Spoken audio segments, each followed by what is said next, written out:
অদ্ভুত ছিল, তার চলাফেরা অদ্ভুত ছিল। তার ডাগর ডাগর দুইটা চোখ ছিল, যে চোখগুলো আমি এমনভাবে দেখেছি যে আমার রাতে ঘুমাতে দেয় না। তার চোখগুলো ঘুমালেই মনে করে তার চোখের দিকে কিছুক্ষণ তাকিয়ে থাকার তীব্র একটা ইচ্ছা ছিল আমার মনে, আমি আজও পারিনি। কারণ তার সামনে গিয়ে তার চোখের দিকে তাকানোর মতো সাহস আমার মনে এখনো জন্ম নেয়।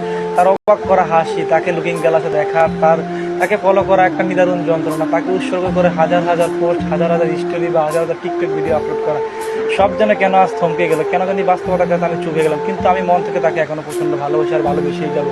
হ্যাঁ, হয়তো প্রকাশ করা বন্ধ হয়ে গেছে, হয়তো আমার অ্যাক্টিভিটি আগের থেকে কমে গেছে, কিন্তু আমি মানুষটাকে আজও ভীষণ ভালোবাসি। মানুষটা খুব অদ্ভুত, অদ্ভুত রকমের তার চলাফেরা। জানি সেই মানুষটা খুব অন্যরকম মানুষ, তার ভালোবাসা খুবই অদ্ভুত রকমের।